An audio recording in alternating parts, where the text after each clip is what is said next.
I'm attorney Brian Loncar, the strong arm. For years you've heard That's right. He promises to help you in court if you're in a car wreck. But court documents show Brian Loncar faces a ruling against him for a crash with a Dallas fire truck.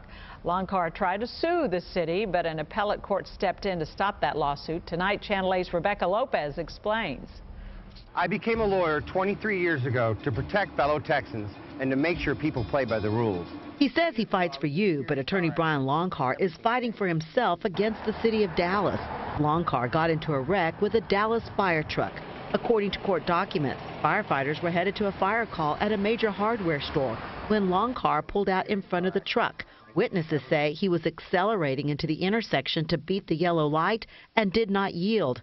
He totaled his $180,000 Bentley and the $110,000 fire engine.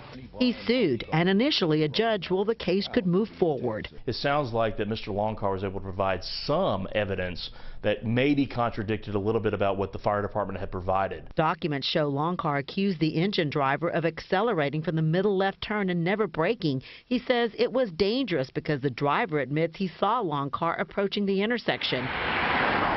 But the city sued back, saying it's protected by what's called qualified immunity. And it's to protect government workers who are doing their job, whether it's firemen, police officers, or paramedics. An appellate court ruled this week Loncar could not sue because the firefighters were doing their jobs, and now he has to pay court costs. They're allowed to run red lights. They're allowed to exceed the speed limit. They're allowed to do certain things because they're responding to an emergency. This was a big win for the city of Dallas. Had the lawsuit proceeded, experts say it would have made it difficult for emergency vehicles across the state to respond quickly to calls. Rebecca Lopez, Channel 8 News.